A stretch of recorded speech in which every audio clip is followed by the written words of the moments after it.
So here we are, Insomniac's big sequel, the follow-up to the critically acclaimed Spider-Man 2018, and the midway jump that was Spider-Man Miles Morales. Spider-Man 2 is here, and it has to answer two major questions. How does it meet the high expectations of fans? And secondly, how does it live up to the legacy set by its predecessors? And more importantly, the third little question I'll just chuck in right now is, how does this sequel build on and evolve the Spider-Man formula? For many of these questions, the easiest way to answer this is I think that Spider-Man does an acceptable job in many regards here. It delivers high-octane action, web-slinging, and a compelling tale of not only one, but two Spider-Men this time around. There are many new features that enhance the experience overall, but in many ways, Spider-Man 2 does feel like a familiar experience, and for some that may not meet their expectations, with it delivering a big monumental leap that many were hoping for. But in other ways, it does feel like a more personal experience and journey going through the grief and trauma of two Spider-Men as they persevere and become stronger together, as the tagline would suggest. There are some features in this game that will feel familiar and some that feel a bit more bare bones. One that comes to mind is stealth and how it is handled in this game compared to Spider-Man 2018. And there are other features like the activities in the open world, which whilst different and much more different than how Miles Morales and Spider-Man 2018 differentiated, I do feel still will overall feel somewhat in the same ballpark if you've played either of the previous two games. With that being said though, I had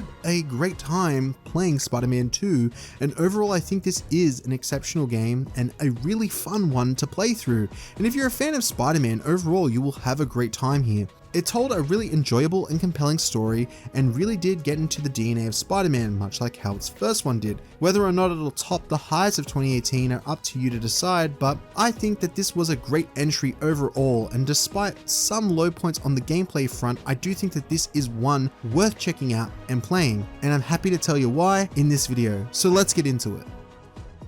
So for this video, I'm going to break the story into two different parts, non-spoilers and spoilers, because I want to discuss one of Spider-Man 2's core themes, which is balance. And I can't really get into that without discussing some of the spoilers for the game and story moments. So first and foremost, I'm going to just kick it off with the non-spoiler segment and let you know what I'm just diving into spoilers. The overall rundown for Spider-Man 2 is, I really did enjoy the story. Overall, I think it was quite compelling and it told a really interesting version of the symbiote Spider-Man story, and it really ties in well with the grief that Peter Parker experiences and even Miles to an extent, and how these two characters both work together to process and forgive and work on their grief and their issues and their hang-ups. And I think that this story with Spider-Man really is a strong one. It might not hit the same way with the emotional beats that the first game did because of the way that that game delivered those hard-hitting moments, but I think that Spider-Man 2 left me with more to think about once I did finish the game and some of the ideas that are put out there. I think that in a lot of ways, Spider-Man 2's story is very familiar if you've read a lot of the comics and you've played a lot of Spider-Man games or watched the films, but I think that in a lot of ways is kind of what makes the game so impactful. It really does tap into the Spider-Man experience and it shows a lot more of the weaker side of these characters, and I think that is the stronger aspect. And it's not just the main characters, but many other different people here really do get a strong spotlight into this story. And I think that to really properly articulate what I'm getting at, I'd have to dive into the spoilers. But overall, the story does focus, and as all the promotional material shows, Kraven, the man who's out there on a hunt to try and find the perfect person to fight. And that's where the story kicks off, and it goes into many different directions and tells this really interesting story, but I think that it does a really good job at juggling both Peter and Miles' stories, as they're both at different stages in their life trying to find their footing and, well, balance in this life between Peter and Spider-Man, or Miles and Spider-Man, and the life that they lead as Spider-Men. And the first game, as I mentioned in my video, I said the best stories that are told with Spider-Man are the ones where the world of Peter and Spider-Man collide. That was the elevator pitch that Brian Idaha had when coming up with the story for Spider-Man 2018. And it is doubled down on here, both with Peter and Miles' story and how it intersects with the story of Spider-Man, with higher stakes and, higher moments in their life that are coming into play here. Overall, I enjoyed it very much, and I want to get into why it left me thinking about it a lot once I finished it. But for me to go into that, I'll need to dive into spoilers. So here are the spoiler discussion and the themes that really stood out for me for Spider-Man 2. Fell apart. Instead of being good at a few things, I wasn't good at anything. So I scaled back. Balance is a process, not a destination. In my video for Spider-Man 2018, I talked about how Insomniac placed heavy focus on merging the worlds of Peter Parker and Spider-Man. Hell, I even touched on it in this video. Well, Spider-Man 2 doubles down on this, and the amount of missions that are focused around both Peter and Miles, where I would say that the central theme of Spider-Man 2018 is focused around the strength of relationships, the power to move forward and ultimately sacrifice and loss. Spider-Man 2's focus is around balance. You may have noticed Spider-Man 2 delves deeper into the idea of the lives of Peter Parker and Miles Morales and their Spider-Man counterparts. It tells the story of the Spider-Man journey through two different perspectives and cleverly melds these hardships along with the internal struggles of their respective Spider-Mans and the personal life of that individual. But it is also coupled with the themes of forgiveness, letting go of negative emotions, the hurt and accumulated grief that the Spider-Man has endured, and how that has a knock-on effect on the supporting cast that have had to be there for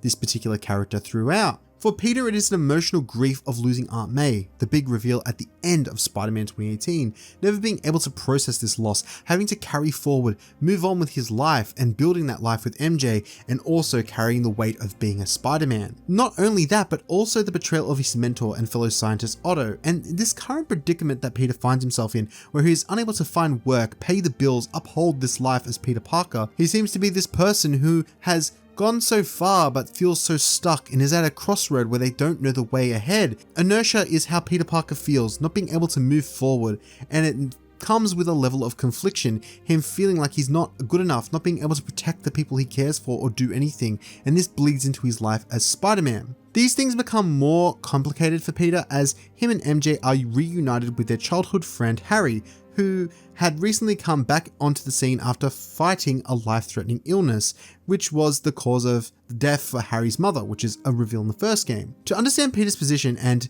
the descent into the eventual symbiote Spider-Man, it is important to understand this imbalance in Peter's life, where he doesn't feel like he is the useful Spider-Man and reliable like he was in the first game. He feels useless, unable to help the people around him, and this clingingness of grief that still plagues him from the first game is making him doubt himself and his ability to save those he loves in the future. And this is what the symbiote eventually clings to give Peter the power to feel that he can protect those around him and be that substitute for the imbalance in his life and provide balance. But it isn't until this fatigued and bruised hero of Peter Parker is confronted by the mirror, his reflection, which is the teachings that he's taught through his counterpart, Miles Morales, that he is able to overcome these hardships. And now, speaking of Miles Morales, let's get to Miles Morales. He is the new Spider-Man on the scene here, who was still in his early stages of development as a superhero in the Miles Morales game,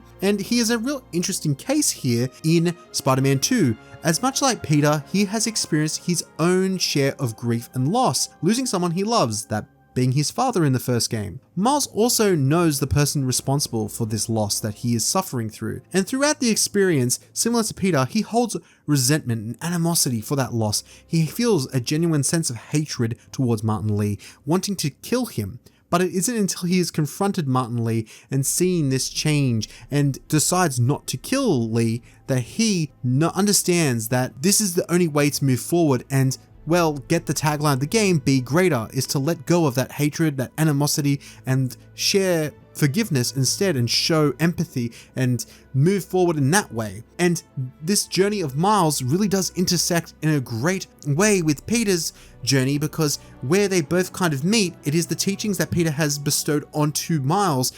this reflection when Miles confronts Peter that makes him this better person and shows him this balance that he can't rely on the symbiote suit but the people around him, that he has people he cares about, and that he is worthy and able to save people as Spider-Man and both Peter. And it is this ultimate point that I think is really great, because I think it really is this exemplification of balance so well. It is something that brings him back to this level-headed state of balance. And it's a very interesting thing because Miles Morales' journey in this game is a great one. It does feel like the high school Peter Parker story that we used to have told through the lens of Miles Morales, but by the end of this game, Miles feels just as much of a established Spider-Man as Peter does, where in the beginning he feels more like a Robin to Peter's Batman. The story unfolds in this way through the lens of Miles' journey, tackling these themes of responsibility and forgiveness in such a way that makes him feel like such a established and developed character, and in many ways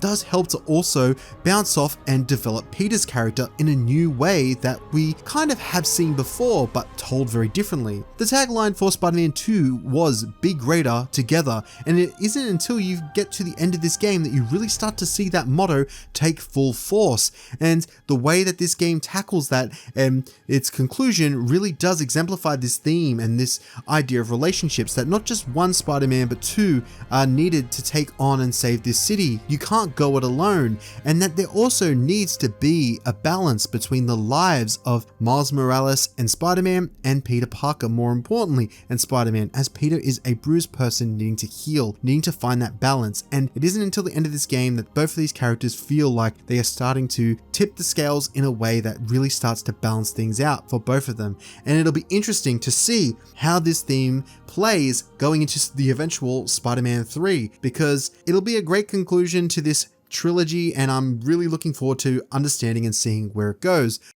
Now we're on to combat, and in Spider-Man 2 it feels fairly similar to previous games, where the core basic abilities are one for one the same, so punching, pulling and throwing stuff, you'll be doing all that and you'll feel right at home if you've played the previous games. Where Insomniac have changed things up is where I'm a little bit torn with this rework to things like gadgets and the inclusion of abilities. So here in Spider-Man 2 there are 4 gadgets that are shared between both Peter and Miles, and then there's 4 abilities which are unique to the skill sets that they have unlocked throughout the game and through the skill trees. There are about 8 to 12 abilities for Peter and Miles to roughly acquire and use, and they feel really cool to show off and use, and there's some interesting combos there that can be achieved, and they work together really well as well. And paired with the gadgets, they do make it feel like you're doing a lot. However, in terms of what you're actually executing, it does feel like there is much to be desired after a while. It comes out to feeling a little bit more hollow than its predecessors. And I feel like the particular charm to many of the gadgets in the first Spider-Man game was the amount of flexibility and just how many there were. And it felt like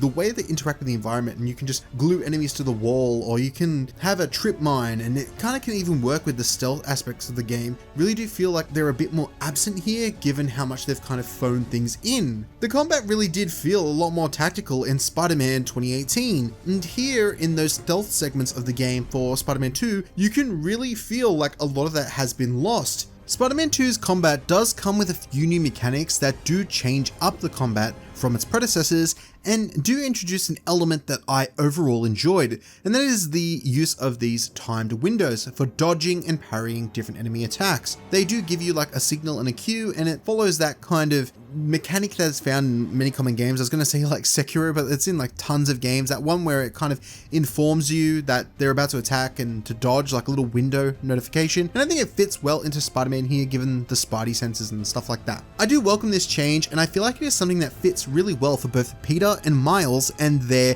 respective kits of abilities. I do also feel like there is a good variety of enemies in this game too. I think there are some I found more fun to fight than others, particularly some of the enemies towards the later half of the game, which felt a bit more annoying and a bit more like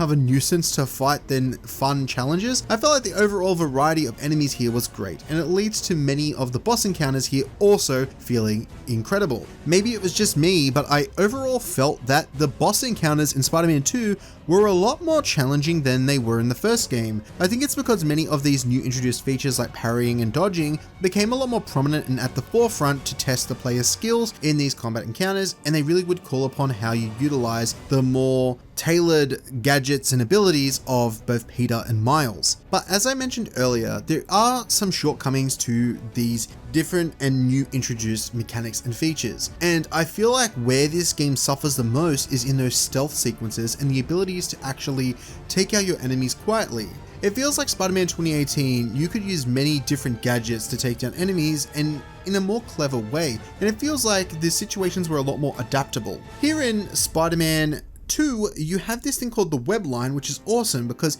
it makes you have the capacity to shoot a web string from one side of the room to another and walk across it, meaning you can just drop down and take out your enemies, and it does make for some interesting scenarios and flesh out that form of stealth, but I can't help but feel like something has been taken away in the process of not having those tools that you would in the first game. There was this level of thinking and flexibility, and it felt like you really did something, where in this game, it feels like a lot less of that is taken away, and you're just waiting for the right opportunity to press square and really just pull an enemy up and take them down. And I don't know, to me, that was one element of the Spider-Man games that really felt cool, and it was a lot harder than just going in and brawling with everybody, but it felt satisfying when you actually pulled it off. And in this area, I feel like Spider-Man 2 really has regressed. In no way though am I saying that Spider-Man 2 is unsatisfying to play. It still provides a ton of weighty fun, and the abilities and phoned-in gadgets really do offer an accessible way to dispatch the many varieties of enemies that you face throughout the game. I would say that this does feel like one step forward and kind of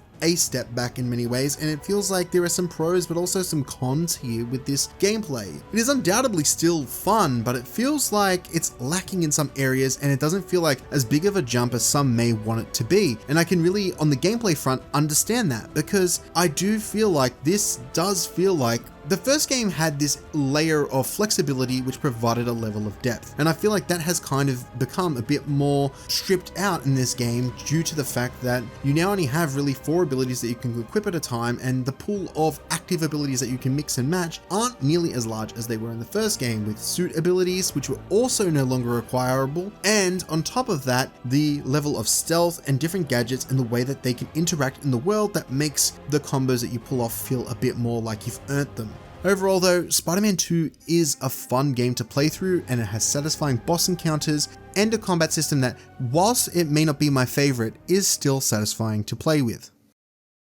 So now I'm going to be talking about the open world elements for Spider-Man 2, primarily the activities, unlockables, and the web slinging / gliding found in Spider-Man 2. So kicking things off, there are many new activities here that are different, but will also feel somewhat familiar if you've played Spider-Man 2018. One thing that I really do like about this edition of Spider-Man is that there are many different collectible activities that do carry with them minor stories that will unfold the more you collect. Similar to the Taskmaster challenges in the first game, there is similar stuff like that here in the second one, but they do kind of expand upon and lead down their own little rabbit holes once you complete them that will eventuate into something in Spider-Man 3, I imagine, or the upcoming DLC they probably have planned for this game. And it's nice to have those little narrative additions that come about from the activities you're doing, because Spider-Man is undoubtedly a checklist when it comes to its open world side activities, and I don't mind that in the way that this game works, given the traversal for this game is so fun and the combat also is fairly satisfying for the most part. The best form of the new combat takes place when you are participating in these side stories as Peter and Miles, which can be found in the Friendly Neighborhood app. These particular missions do leave some lasting and interesting implications for future DLC as well, and are more like the side stories equivalent to the Tombstone missions in the first game, but I would say that these are a real step up from the previous game.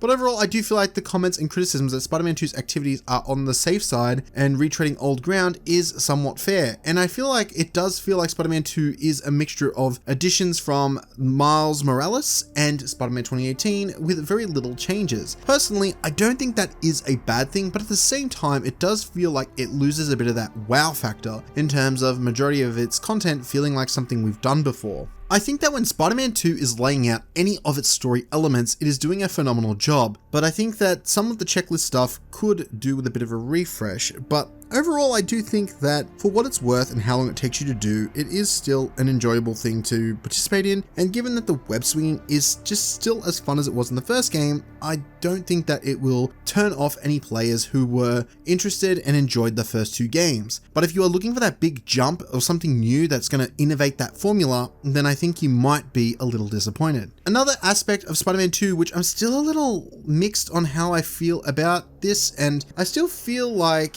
is a bit of a problem, is the removal of the suit power abilities and how they came with each of the unlockable suits. So here in Spider-Man 2, the suits that you unlock are purely cosmetic. And in regards to cosmetics, Spider-Man 2 does do something awesome, providing different color variations for the same suit. But the trade-off here is losing those suit abilities that does make it feel like you're hurting the amount of customization available here in terms of gameplay flexibility. It was mad to have this little ultimate ability that would proc or you could use whenever you wanted to, that was like tied to a particular type of suit and in a way kind of related and relayed to the particular type of suit that you were using in that first game. I think that it was interesting and it did provide a level of flexibility and customization, like I was talking about in the combat section for this review. But I think the bigger problem I have is that whilst I do like the double down on new cosmetics and stuff like that within Spider-Man 2, I just feel like something is missed here, and it's a missed opportunity in terms of having new abilities that we could really play around with.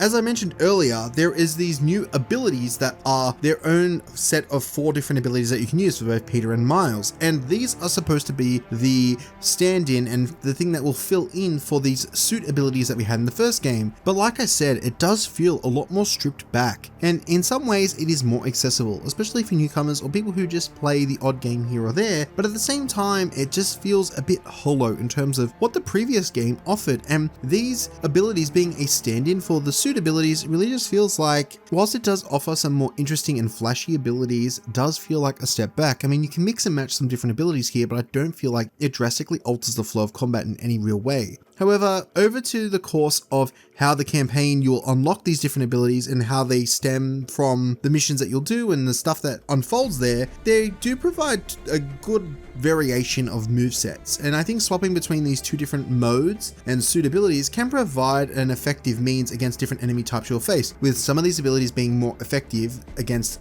a particular type of enemy and other abilities being useful against another type. And I do think that is cool because it then makes you have to switch and know when to use what particular suit to fight which particular type of enemy, but it can also be a bit of a nuisance too. And I just think the older system was a bit more interesting and provided a bit more player agency and thought in how you would customize. The unlockable content in this game overall isn't too bad, and it ties into the side activities in this game as well as similarly it did in the previous games, and I think that is a good thing. I do feel like overall Spider-Man 2, in terms of how it handles open world activities and the way that it's structured, doesn't stray too much from the previous game, and for the most part I think that is a good thing. It may disappoint some, but for me, I definitely think it was an enjoyable time, and whilst it was a very familiar experience, I think that some of the changes made here and the progression, whilst there's elements I dislike or I don't think are the strongest way forward, I can still overall enjoy and think that this game was a good time and was a lot of fun. And yeah, I really did like a lot of these aspects of Spider-Man. I guess my main concern is just the amount of customization that has kind of been pulled back and pulled away from the player that the first game offered and seemed to work really well with. And I just hope that in future they do provide us that level of customization and marry that with this level of particular types of enemies and adaptable like builds that we have to make to kind of like, you know, tailor our abilities in a certain way to match certain enemies that we face. They can marry these two things together, and I can imagine them making it gel together really well. But I think that they are probably aware of that, and I think in the next game I'm hoping we can see something like that, because I think the biggest disappointment for me with Spider-Man 2 was that the level of customization and flexibility just feels like it's been pulled away from the player. But overall, it wasn't enough to really hurt my experience and make me not enjoy the game game anymore. It's just an observation that's kind of grown more with time, where it feels like I have to just play one particular way or another particular way, but they all kind of feel very much the same. The web swinging in Spider-Man 2 is the next part that I want to talk about, and it is as tight and tense as it was in prior games, with some new features that make the web swinging less assistive for players that weren't fond of that in 2018. Personally, I found the web swinging to be as fluid and interactive as it was the first time around, and the city of Manhattan feels like it is much denser here with a much larger playground to explore this time around, and I found it a ton of fun to navigate. There is a new feature that has been added into Spider-Man 2's open world traversal as well, and that is the inclusion of the wingsuit. The wingsuit provides a level of mobility that wouldn't have been possible with the previous Spider-Man games and allows this Spider-Man to glide across Manhattan and gain a drastic boost in speed when flying through wind tunnels, which have a signified circle and will boost the player and guide them across the much more open city of Manhattan. It's a nice addition that can change up the flow of traversal. I personally enjoyed my time with the wingsuit, but I made sure to keep web slinging as my main mode of getting around, because whilst the wingsuit provides unrivaled speed and mobility, nothing can top the style and feeling of web swinging from building to building, and I think that Insomniac really have just doubled down on trying to make the fluidity and flow of getting around in Spider-Man's open world feel fun, because I think that is the one thing that separates the checklisty style of Spider-Man's open world from many other games. And I've really got to say, they've just done an excellent job here. So to bring this whole video together, I feel like Spider-Man 2 overall was a really solid sequel. It is definitely a hard task to top what was Spider-Man 2018 with its impactful story and its great web swinging and open world activities. And I do feel like while Spider-Man 2 doesn't drastically alter that formula, it really does bring the story and world of Spider-Man to an impactful impasse here, with the story focused around balance, and it really does tell a really compelling and emotional story. It does the symbiote Spider-Man story so well, and it really does tackle many themes here for both Peter and Miles and the nature of what it means to be Spider-Man in a way that is similar to many other things, but I feel like also has its own unique take. I think that the way that these two characters come together and that tagline for be greater together is really something that is shown in this game, and I feel like really is told in a meaningful way, and it is a great midway journey and middle game in this trilogy. I think that Spider-Man 2 really is a compelling story, and I think that that would be one of the big focal points of this game that I think really made it special to me. I think overall the web swinging, the combat, the web suit, and the activities themselves, the enemy variety, these are all things that I really did like about Spider-Man 2. They aren't a far stretch or a massive leap from what we've seen before, and if you're wanting this new groundbreaking experience, then I'm sure that in some ways this game has the potential to really disappoint you. But overall, I feel like if you're just going in and you really are looking for a compelling and fun Spider-Man experience, then Spider-Man 2 will deliver in a lot of ways. It really does take advantage of the PS5's capacities with the load times that make you traverse this world at record speeds, and you know, the load times are instantaneous. It is crazy. This game is a real technical achievement and really is a showcase of the PS5, and one of the first few games, weirdly, that we've seen in this generation that is really showing off the capacity and potential of those SSDs that are in the PS5. Overall, Spider-Man 2 is a really great experience that tells a story full of heart and has an open world that, whilst is familiar, is fun to navigate with fun combat, and really does make a checklist open world feel engaging and satisfying with how impactful and fun that combat feels and the traversal is as well. If you are into Spider-Man in any way, or you enjoyed the Insomniac take on Spider-Man in previous two games, then you will no doubt love Spider-Man 2. And if this is a showcase of what is to come out of PlayStation and more importantly Insomniac, then consider me sold, because yeah, I really did like this game and chances are you will too. Thanks for watching and have a good one.